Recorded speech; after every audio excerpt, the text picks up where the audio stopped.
Good morning, everyone. My name's Steve Foreman, and I'm a recovered alcoholic. And Nathan has asked me to tell him a story, and that's what I'm going to be doing for the next hour or so. The beginning was in Logansport, Indiana, small town about 70 miles north of Indianapolis. My mother and father were not alcoholics.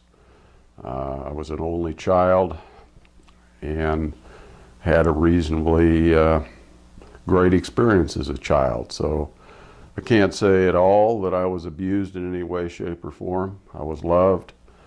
We had food, we had shelter, and we were probably what I would call a lower middle class family. So there were no indications genetically that I would obtain this wonderful disease called alcoholism, for which I feel blessed to have contacted. Early signs, if a person were knowing what the early signs were in my life about alcoholism, would show that there is a pattern. In high school, I became a member of an orchestra and learned how to play a bass fiddle and played in a symphony, and ultimately about age 15 I picked up the ability to play jazz, basically plucking the bass fiddle, and there was a shortage of bass fiddle players in my town.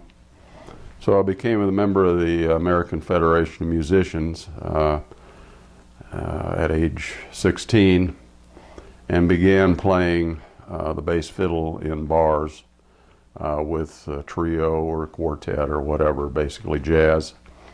And so we played in the Moose Club, the Elks Club, the various other organizations wherever, the VFW, and so and that was a great thing. In 1956, 57, 58, in my latter years of high school, I'm making $10 an hour, 3 to 4 hours Friday and Saturday night, so I'm booking $50 to $80 a week playing the bass fiddle, and my friends are making 75 cents to $1.25 an hour bagging groceries or whatever else their jobs were. So, but the key to that was ultimately I became the procurer of alcohol for the other members of my class, junior and senior years in high school, because I had the connection to the various bars.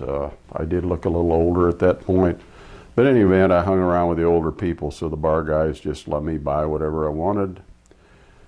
And some of our friends, we established certain drop points in the town. For example, behind the bushes on 22nd Street and Broadway, at any given time you could go by and pick up a few beers. And when I would go by and look, they would, if it was close to empty, well, I'd go replenish the case of beer. So basically I became a procurer of alcohol, also started drinking. And in one of the gigs, my first experience with alcohol was 3 beers, go out in the parking lot and expunge or vomit that, and then joyfully and happily head back to the trough for more.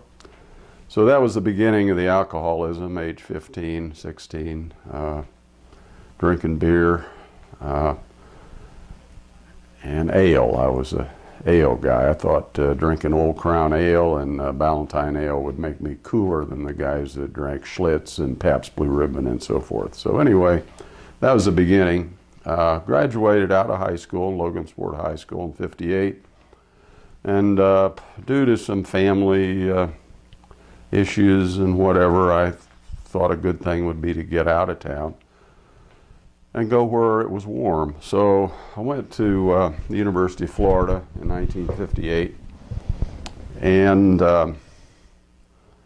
did well, got over a 3-point average, which allowed me as a sophomore, 1959, to drive a car. So I brought a car to Florida. That impressed my wife-to-be very much, Sue Foreman. But continuing along the alcoholism line, in 1959, I discovered a need. Gainesville, Florida was a dry county. The beer that they served there was what they called 3.2 beer, or light beer, very low alcohol content. And so the boys, the cooler dudes, on the Friday and Saturday nights of the weekend needed some additional alcoholic stimulation. And so I went to the administration building and took out a loan for $500 for supplies and other college needs, which I was granted. And I became the whiskey runner at age 19 for the Sigma Chi, the Delta Tau Delta, the Pike House, the Sigma Chi House, and the KA House. So I was a whiskey runner.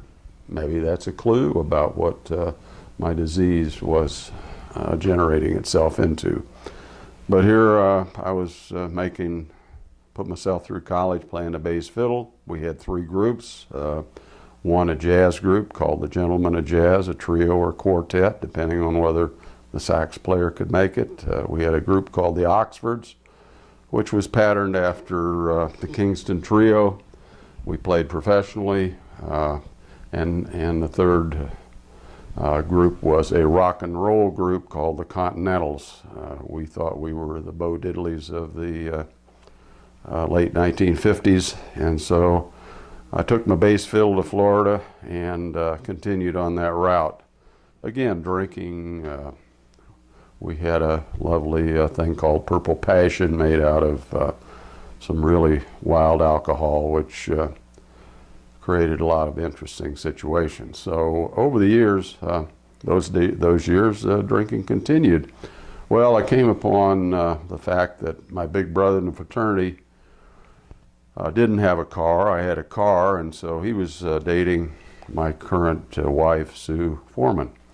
And so they fixed me up with a lady, he and she, and we double dated, and ultimately he and I swapped lady friends. So I ended up with Sue Foreman, he ended up with Pat, and we openly got married. I got married in between our junior and senior years in college, 1961. Several interesting experiences in college about drinking, the most prominent of which I think is a part of my story is the first opportunity to meet my in-laws. And they came up to a football game in the fall, and I was nattily attired in a brand new corduroy suit. I went back to home that summer, bought a nice olive green corduroy suit with a vest, looking sharp. In those days, we all wore suits, ties, whatever, coats to the football games, believe it or not. And so I did so, but also found a fifth of Seagram 7 somewhere along the way. Anyway, Sue's parents came up for that football game, and after the football game, they were standing around in the courtyard of our fraternity house, which is a Delta Tau Delta house, and they were inquiring as to where I was. And at that time, some of the brothers were carrying me because I was suffering from the ability to walk at that point. And they carried me through the patio, and Sue proudly announced as they were going by, "Oh, there goes Steve now." And they were carrying me in my vest and corduroy suit, and then took me to the shower upstairs in the Delt house and propped me up against the wall and turned the water shower on me. So I woke up when, God knows when, after that incident, short of breath because corduroy shrinks. And I think I'm dying in the shower and being flooded anyway. It's quite a humorous story now, but they were so proud of me because both of her parents were alcoholics. Interesting scenario. We ultimately sobered her mother up 4 or 5 years after I got the message. And her father quit drinking also. But they were proud of the fact that, that I was one of them. And so that was our first introduction to them. And of course, the next Sunday morning, why everybody had their sunglasses on and were proudly displaying one another at lunch. So that was experience of meeting the family. Continued with the supplying of alcohol to some of the fraternities for a little while, but Sue and I got married in 1961, and 9 months later, our daughter was born in 1962. We, while we're still in college. And at that point, decided that Gainesville, Florida, we did live there about a year, was not where we wanted to settle. For a variety of reasons that really not part of my story, but we did move to Orlando, Florida in 1963. And so I can safely say for the next 15 years, my habit of alcoholism did not diminish in any way, shape, or form. Continued to drink, stayed out late, felt like heck in the morning. Everybody knows the traits of continuing to be imbibing beyond the limits of sensibility. So had a second child in 1967, and Sue and I encountered some marital issues in 1969, 1970, for which we sought all sorts of counseling. And one of the interesting incidents at that time was we went to a group session, and a couple of the wives there were just greatly disdained by their husbands' activities, to the point of flushing alcohol down the drain and in the toilet, and taking their pills and pouring them down the toilet or into the trash. And boy, did that upset us. I mean, can you believe that anybody would drink or drug to the point of that being a problem? But we watched and we sort of laughed and said, boy, I'm glad that's not us. Continuing to hide the disease, denial. And we ultimately made our way through a series of counselors and incidents and got back together.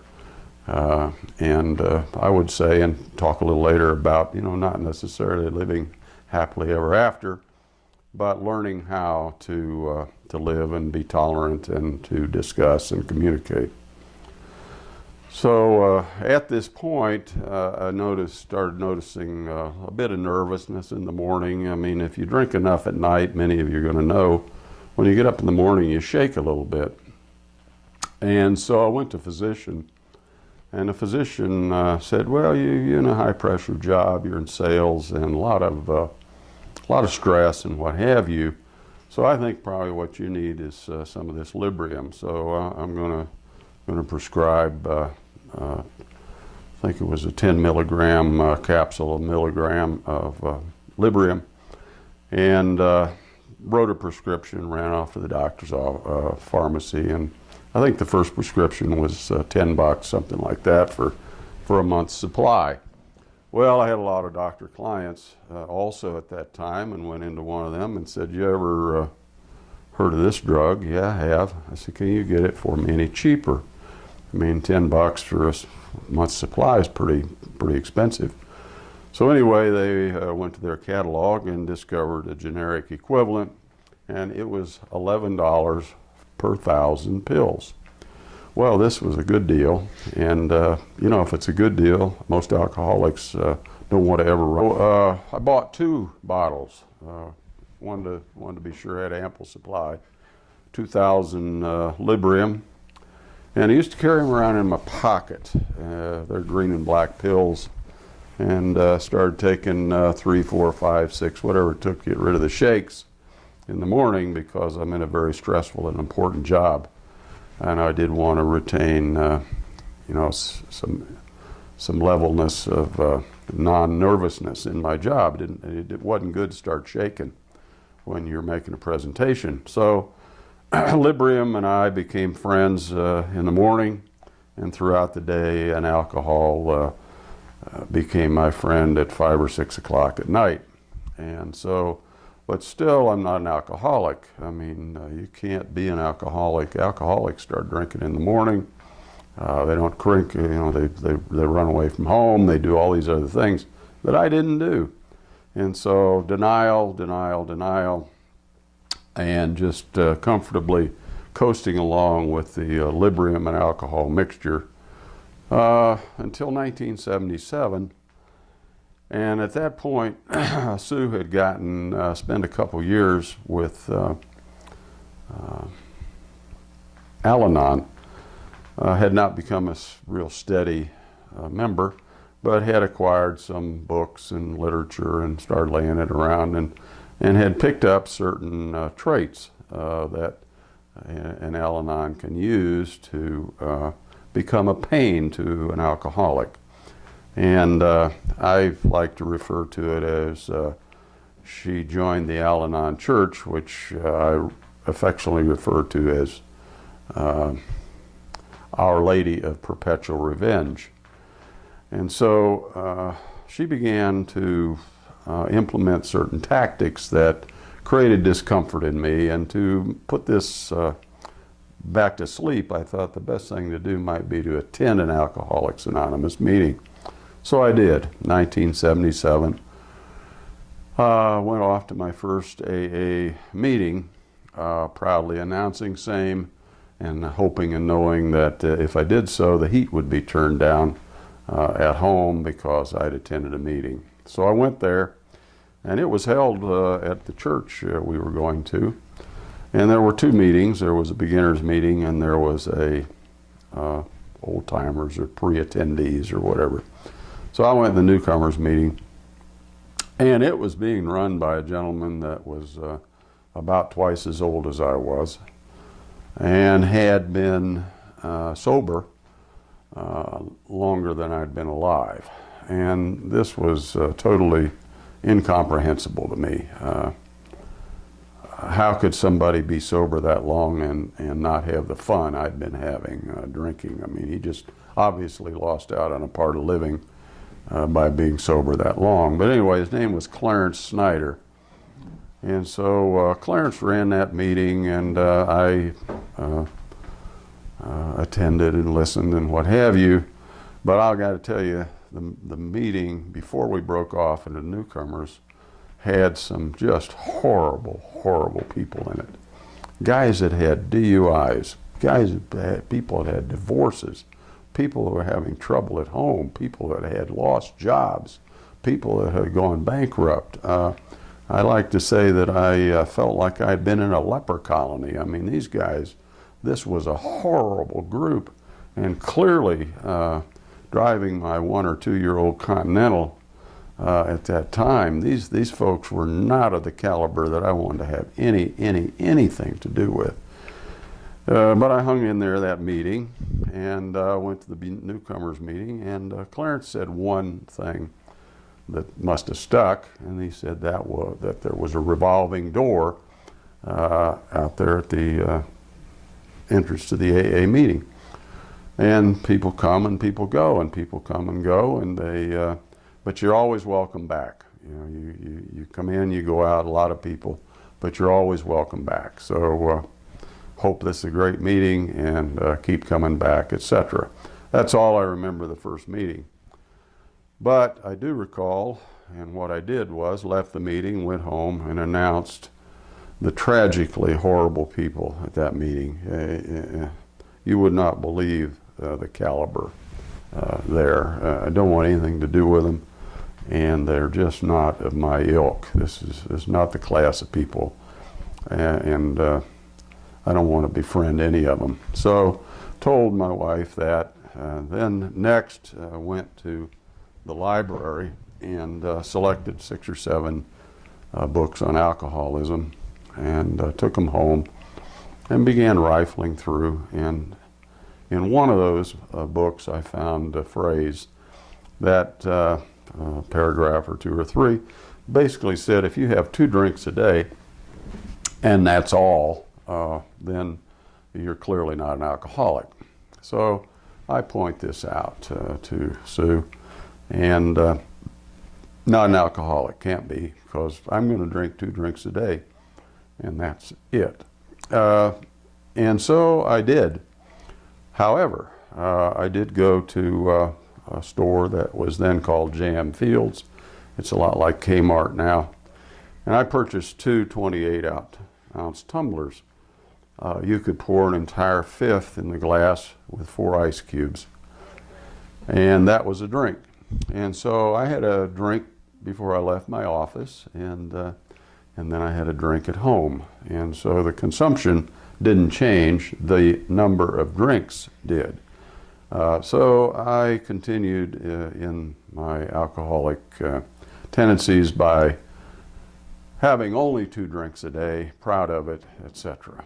Well, time went on, and during the next 2-year period, or 1.5 years, my daughter was 16. She'd started driving. She was in the band. She had friends at school, and she had a group of them over to our house. And apparently, I entertained them in a fashion that was not to her liking.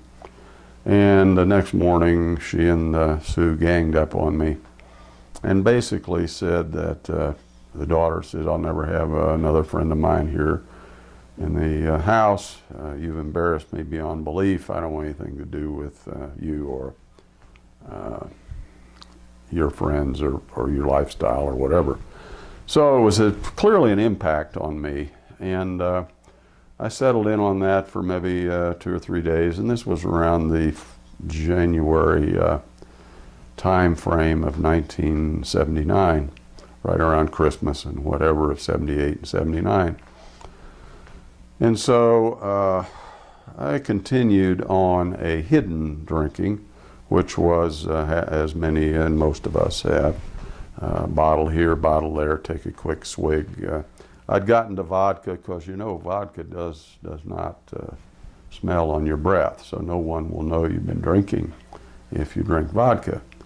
But let me assure you, if you drink a bottle of vodka, people are going to know you have drunk, and that was me. And so Super Bowl Sunday rolls around, January 20th, 1979, and I had gotten to the point with my drinking, if it was in the evening and at a party, where I would imbibe heavily, lack of a better way of describing it, and go out in their yard or bushes or whatever and throw up. And come back in and typically head for the cream de mint bottle or cream de cocoa or some, I used to call them stickies, you know, something that if you spilled it on your hands, it would stick you. So that would be a Drambuie or something that would sort of make your breath smell a little better, you know, settle your tummy. So cream de mint, and so I did that at this chap's house. It was Super Bowl Sunday. I also had the misfortune of collapsing a brief moment into my plate, which may be called the mashed potato dive, if you like. But so this, and I had a little bit of his wine. He was a very well-to-do guy, client of mine. And he had been one of 2 or 3 who had come to me and said, you know, maybe you're drinking a little too much. But it didn't bother me. Anyway, that's what I did that night. Went out in his yard, came back in, had some of his cream de mint, etc. Somehow got home. Anyway, I woke up the next morning just beat up, as many of you have experienced following many nights of over-imbibing.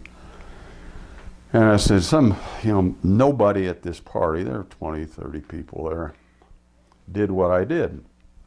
There wasn't anybody out at the tree with me vomiting. There wasn't anybody doing the mashed potato dive. And so I said, yeah, something may be wrong with me here.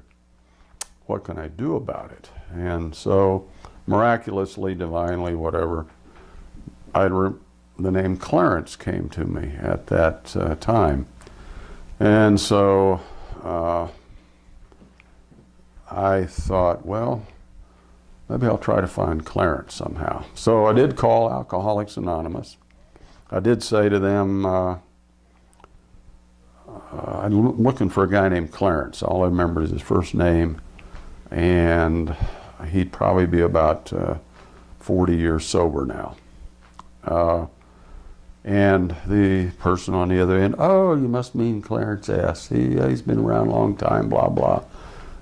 Back in the beginning, he was involved in the foundation of AA, and Dr. Bob was his sponsor, and all worthless news to me at that point. I didn't know what he was talking about.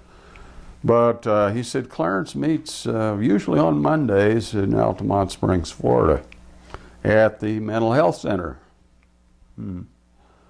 I didn't like the Mental Health Center sound, of course, but I lived in Altamont Springs, approximately 2 miles, a mile from this meeting. And so I figure, well, what have I got to lose? And so I head off to this noon meeting, January 21st, 1979. And there was Clarence. And in those days, everybody met in a circle, at least at this meeting. And guess what? One seat vacant next to Clarence. So when I announced that I think I'm an alcoholic and want to do something about it, the group cheered. Ooh! Like, oh, we got a new fish in here, and we got to work on this boy, So anyway, it was all a new experience to me, and so I thought, well, maybe I'll follow this boy around a while. And so from the next 2 weeks, 3 weeks, I would say, Clarence, where you go to meeting? Well, I'll go here. He was a gruff guy, very gruff, but sobered up in 1938. Dr. Bob was his sponsor in Cleveland, Ohio. Dr. Bob lived in Akron. But Clarence sobered up before there was an Alcoholics Anonymous book. He was involved in the writing of the book, never got any credit for it. But he counseled Dr. Bob and Bill Wilson while they were writing the original Alcoholics Anonymous book, which was published in February or so of 1939. So Clarence had about 8 months of sobriety, and the early people, as your history will show, these folks met in the Oxford movement meetings, and but ultimately the book got written. Next 2-3 weeks, I found out where Clarence was meeting, went there, and after maybe 2 weeks in the program, I'd determined that the word sponsor did not mean that you got your name on the back of a baseball shirt or a bowling team or something like that, that it was a mentor who created accountability for you and hopefully took you through the steps. So I went to Clarence and asked him if he would be my sponsor. And as I said, he was a very gruff personality, but generally somebody did that, and in my case he said, I just don't know if you qualify. And he had fingers, and he point at you like that. He said, I just don't know if you qualify, young fella. Okay, well, what do I have to do to qualify? Well, let me ask you these 3 questions. First question, do you think you got a drinking problem? I answered yes. You want to do anything about it? I answered yes. What are you willing to do about it? And here was the hurdle. What am I willing to do about it? Well, the quick flash through in probably less than 2 or 3 seconds, but it seemed like longer, was, okay, anything. That's the right answer, young fella. I think we can get somewhere with you. You come over to the house, and I'll take you through these 12 steps. So we did that. And I went to his home, and we broke it into 2 sessions. The first was the first 7 steps. Total maybe 3 hours, 4 at the most, in which we went through each step. And the second step was a bit of a hurdle for me, but at that point, the sales job that I bought was, okay, if you don't have a God of your own, just borrow mine. Try him out for a while. We're going to introduce you to him here, and I want you to start relying on him. Okay, and you need a new manager. I'm going to introduce you to the new manager. So, second step, we finally arrived at, okay, I'm gonna believe what you believe, and I'm gonna do what you say to do, and I'm gonna read what you say to read, and my life will change. So we did that. And on the third step, we in fact got on our knees and put his hand on my head, basically said, repeat after me, and I surrendered. Accepted Jesus Christ as my Lord and Savior, asked him to remove the disease of alcoholism, and turned my will and my life over to his care. And so we did that. The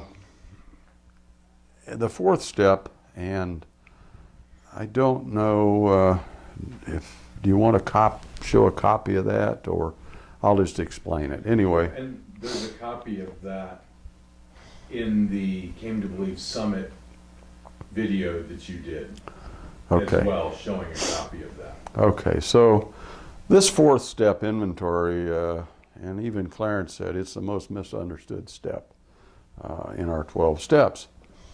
And perhaps at the end of the video here, if I have my copy here, I'll show it to you. But it was on a single sheet of typing paper,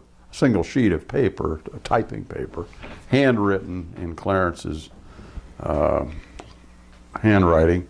And he just pulled a little card out and he said, you know, we're talking here about the nature of your wrongs. We're talking about your shortcomings.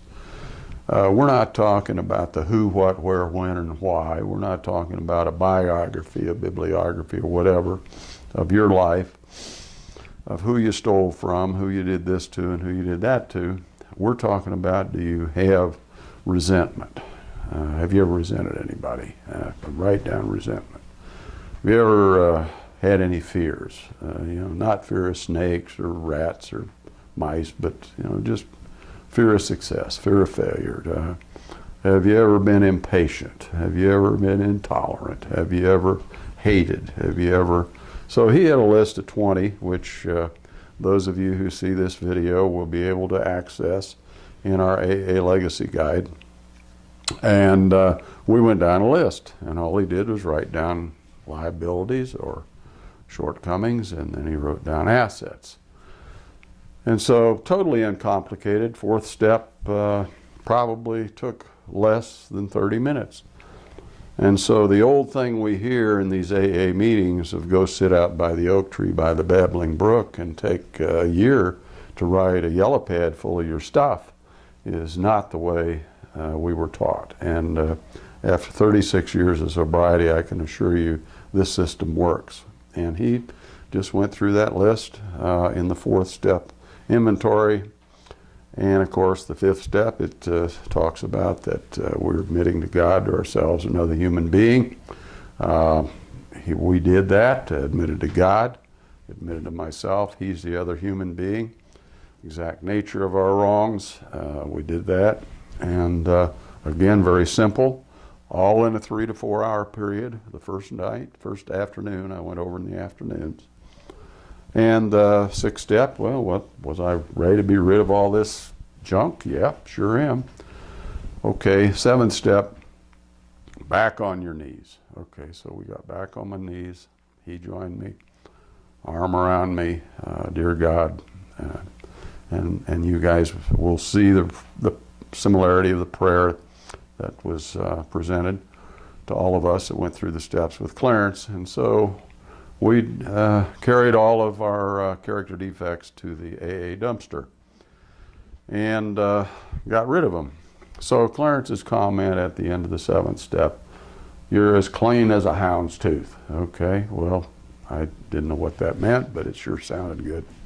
And so I'm done. You're wiped clean. You're a brand new tape. He said, your life at this point is like one of those tapes. And that, in those days, 79, that's what we had, little 8-tracks and tapes, and they had erasers. And he said, you've erased all of that, and it's a new beginning.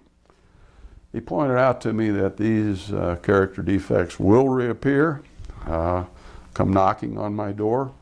But when we get to the 10th step, we'll teach you how to get rid of them. So the first session with Clarence was about 4 hours, and he gave me some homework, 8 and 9, basically step 8. So you go home, write down, make a list of all the people you'd harmed that you can think of. Okay, so I did that. Next day, show back up. Okay, let's go over the list. Went over the list, described and prescribed methods for me to take care of my amends to these people. My father was still living then, 1979. He died in 1981. My mother, my aunt, my wife, my kids. We went down the whole list. Some employer situations, some folks monetarily that I'd harmed, and so we went down the list in step 9, and he challenged me and said that make me a copy of this, and we'll follow up with you on making sure that you have made your amends. So did that. Then we got to step 10, where we're continuing to watch for what's going on in our life, and when it's wrong, we promptly admit it. So he says to me that impatience, because when we went down the list, there were certain highlighted items. In other words, hate was a low. I couldn't think of really anybody I hated. But in terms of impatience or intolerance or whatever, why I had triple checks and stars and underlined and highlighted and put in bold, because I had some pets. And so he said, you're going to see these things appear. So our 10th step is to continue to watch and, when wrong, promptly admit it. And our big book, of course, says that we do so immediately. We ask God at once to remove them. This should continue for a lifetime. And so he taught me that each day for the next 3 weeks, I am to take my list of character defects and I am to pray to God and thank Him for removing them. And the purpose of that was to be sure that those character defects became implanted in my conscious and unconscious and subconscious mind. So when they did arrive, I could immediately, as our 10th step says, to get rid of them. And so we became, he taught me how to be on the offensive with these character defects, not defensive. Don't back up from them, face them, and work out a power phrase, whereas if impatience shows back up. And he taught me to use the name Jesus. He said, Jesus is a powerful name.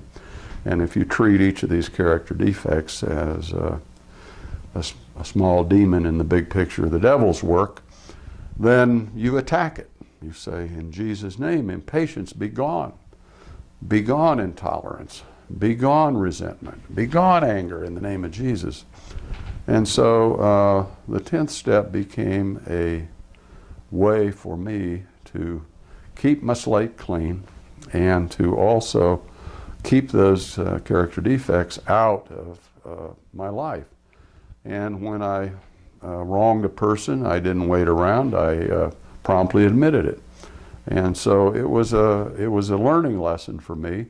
3 weeks of thanking God for having removed them, constantly being on the alert, and when one appears, immediately attack in Jesus' name, be gone, and be very offensive about it.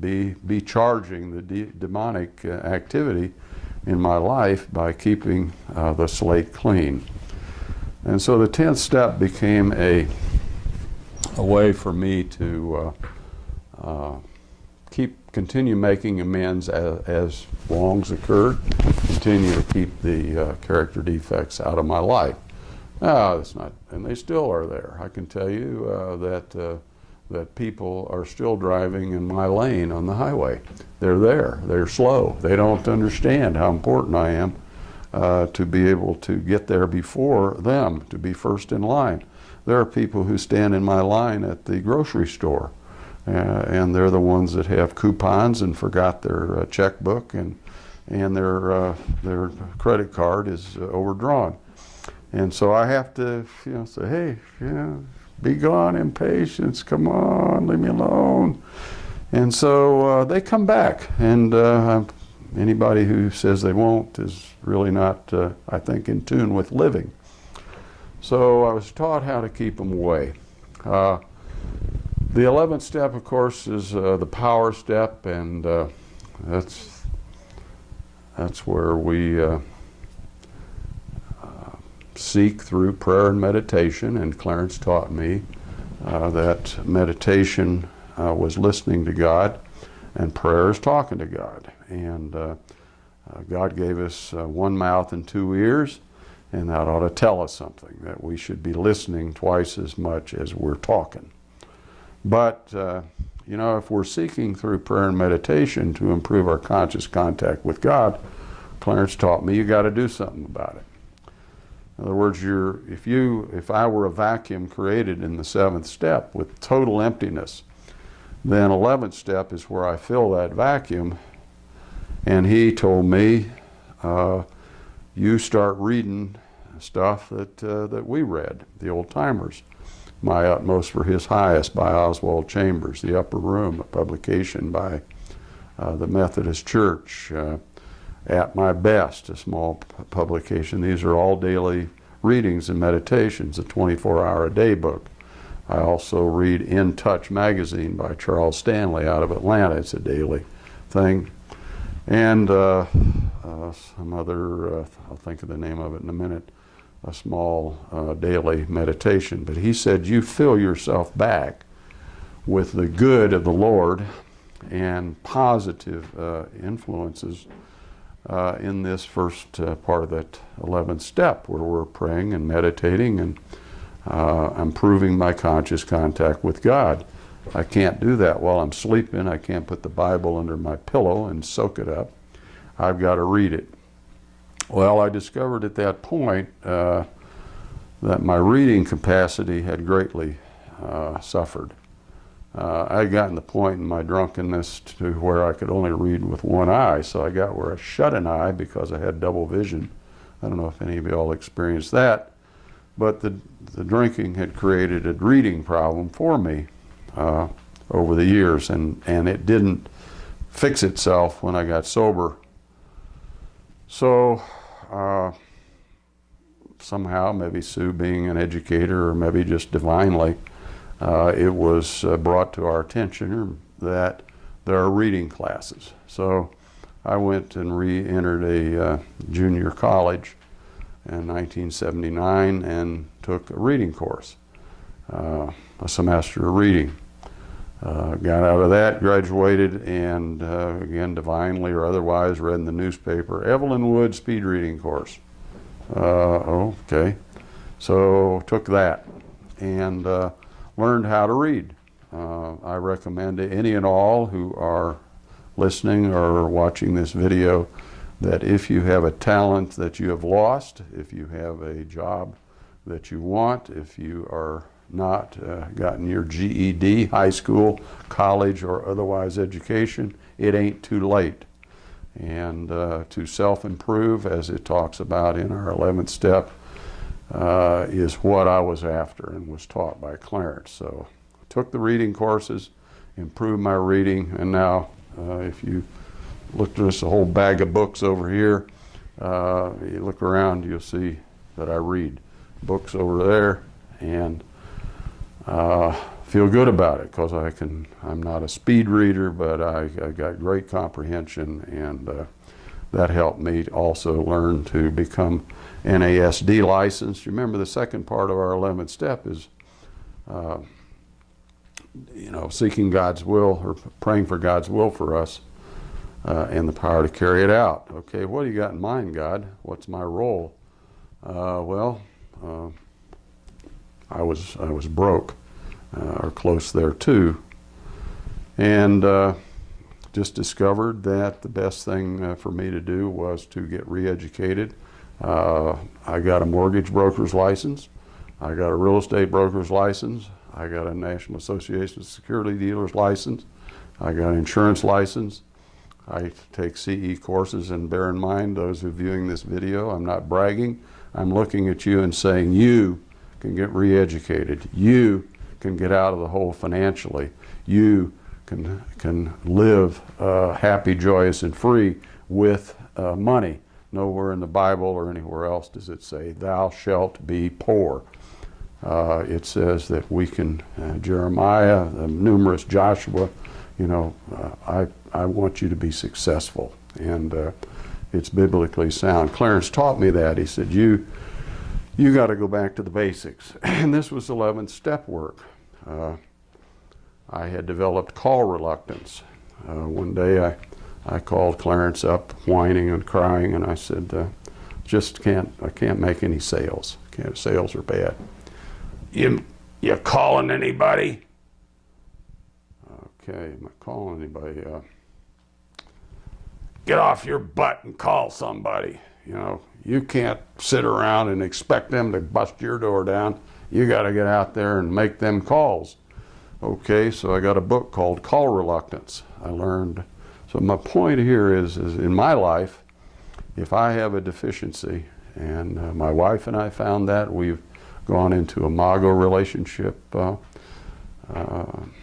therapy courses, that if there's a deficiency in my life, Clarence taught me, find it and improve it. Today the internet offers so many opportunities for any of us who think we have an issue to get that issue solved. And so I went back to the basics in those days. How to Live Like a King's Kid by Harold Hill, Think and Grow Rich by Napoleon Hill and Clement Stone, Success Through a Positive Mental Attitude by Joseph Murphy or somebody else. Norman Vincent Peale may have written that book, The Power of Positive Thinking. Those old books are fantastic. So I'm recommending anybody listening to this that the second power to that 11th step says that we're seeking God's will for us, and the power to carry it out. The power to carry it out can be given you by the Lord Jesus and your own brain of thinking and trying to find the talent you have and then doing something about achieving that talent. So that was the 11th step for me, and it was a growth step, an opportunity step. Continued today. I read vociferously. I read about it. If I don't know something, I'm going to find out about it, because I feel as though God is saying to me, here's the power to carry it out, kid. Do something about it. Of course, our 12th step is, I had the spiritual awakening. One of Clarence's friends, a Catholic priest, used to define it as getting hit in the head by God's 2x4. Bam, I got woke up. Okay, I know my deal here. I've had this awakening. I've had spiritual experience, and so having had that spiritual awakening, we tried to carry the message to other alcoholics. Those of you who are watching this tape know or will know or can know about our experience in carrying the message, and I'll talk a little more about that in a minute. But we carry the message. We carry it online, we carry it in books, we carry it in retreats, we carry it one-on-one. So Clarence taught me how to carry the message. Each of us has a talent in carrying the message. Some of us clean the best ashtrays, make the best coffee, set up the best chairs, rent the best buildings. Some of us have other talents and skills. So each of us finds our own skill and talent in carrying the message. Some of us, I recall my first experience at a retreat in 1979. And a part of that retreat was a little section called Came to Believe. We still have it today at our retreats. And the Came to Believe was where a relatively new participant in the retreat came up for 5 or 10 minutes on Sunday morning as a part of the service and explained what the retreat meant to them, what they learned, how was the experience of the retreat, and so forth. So Clarence asked me, my first retreat was in March of 1970, February or March of 79. I had flunked speech in high school. It's the only course I ever flunked. And so I still retained a fear of public speaking at that point. Anytime I had to speak somewhere prior to that, I had loads of Librium or lots of vodka or whatever it took to get over the fear. But anyway, that retreat, all I could do, it came to believe, is I got a hymnal and I read the hymn called What a Friend We Have in Jesus, All Our Sins and Griefs to Bear. What a Friend We Have in Jesus. And so forth. I said, this describes me in this retreat. That was it. All I could do is read. Can talents be achieved or changed, or can your life change? I'm sitting here with no notes, willing to talk for 2 or 3 hours, however long it takes. You can't shut me up with no fear. So let me assure all those who are listening, if you're afraid of speaking, that too can go away when you ask for God's power for you and give you the power to carry it out.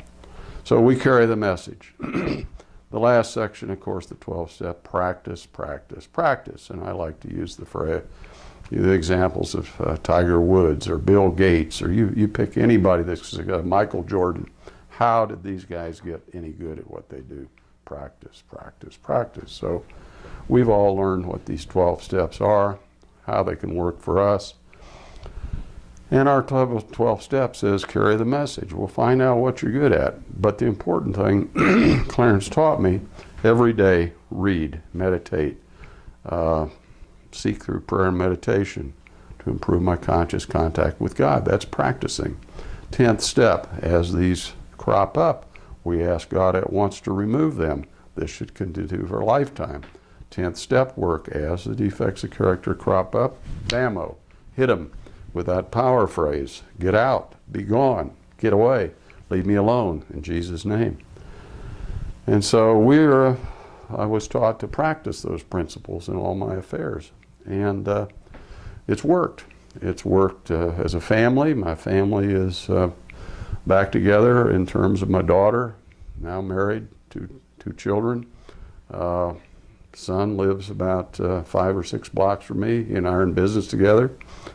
Lives have changed as a result of these 12 steps of Alcoholics Anonymous and Clarence Snyder. What's happened since then? The first retreat we went to, or I did, was in 1979.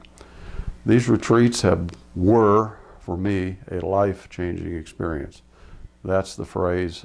Clarence came to Sue and I, or he didn't come to us, he was on his deathbed in 1984 in a hospital, and he said that he wanted she and I to continue, he referred to it as being the shepherds of the Leesburg retreat. Well, there was one other retreat going on at that time in Amory, Wisconsin, and so he laid his hands on our heads that night, I think it was in February of 1984. He died that night, but he anointed us as shepherds of the Leesburg retreat, which we, 32 years, 1 year later, still do that. We were joined by Jack and B.J. Rapp in the 90s, and that retreat has been split basically with each of us running one in November, one in May. An interesting sidelight about Clarence. In 1979, I'd been sober maybe 2 months, 3 months, and Grace Snyder came to me and said, you know, there's an award called the Jefferson Award. It's sponsored by CBS. And there are different categories of this award. There's political, there's service to mankind, there's political action, whatever. There are about 4 or 5 categories. And Clarence never has gotten a recognition for his contribution to AA and how he's helped people. And I'd like to look into this award, have you look into it. So I'm 2-3 months at max sober. I look into it, and so I write this proposal to submit to these people. And it was a national contest, but it was first local, then state, then national. So Clarence, I wrote up this marvelous epistle about his contributions to mankind and what he'd done for people over the last 50, 40 years, what period of time it was then, 40 some odd years, and submit it. Well, he won at the local level. Then he won at the state level. And so June of '79, I'm sober 4 months, 5 months. He wins at the national level. So we get invited to the Supreme Court in Washington, D.C. That's where the award was held. So I took my wife, my children. Anyway, co-winners that year were Jacob Javits, California. Those of you old enough remember Proposition 13 or whatever he did in California that changed the environment or something in California. Jesse Jackson was one of the participants. Kirk Douglas was one of the participants, and some other very famous person. So here we are among these celebrities. Clarence and Grace, just wandering around, you know. What a deal. Anyway, proudly I say that finally in 1979 gave him some recognition. Well, then we get in the newspaper. Here's the interesting part of this, to me, the part of that made the biggest impact. So we get on the local television, and I don't know any different. But Clarence does say to me, he says, you know, I think you probably ought to turn your back to the TV. I didn't know why. Because Clarence never believed in the 12 steps and 12 traditions. He did not think anonymity meant anything, because who's going to try to, if Steve F. is in the hospital, how many of those do we know? Or let's give old Steve F. a call.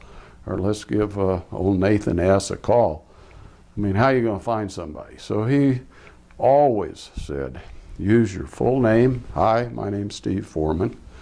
And he also always said, use the word recovered. I am a recovered alcoholic.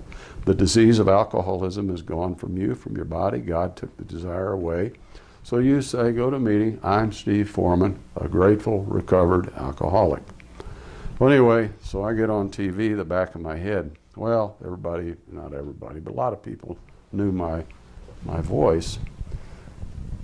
And then Clarence gave a front shot. So we both got kicked out of the Rebos Club because we violated tradition 11 or 12 or whichever the one is of maintaining anonymity at the level of press and TV and radio and all that. And of course, Clarence's attitude was Boulder Dash. You know, that didn't matter to him or anything. You know, he said, I'm glad he got his picture in the newspaper. Those of you who look at our newcomers packet will see his picture proudly displayed with the Alcoholics Anonymous book on his lap. He was proud of the fact, as I am, that I'm a member of Alcoholics Anonymous. I am proud of the fact that I have contracted the disease of alcoholism. I am proud of the fact that I have whipped it. And the part of that story that just, it really bothered me at the beginning, Clarence, I've been kicked out of about a club. You know, they don't want me there. Ah, that means you're amounting to something, kid. Okay, I'm all for that. So today we live happy, joyous, and free, involved in retreats. That's, I don't know what else. That's about an hour.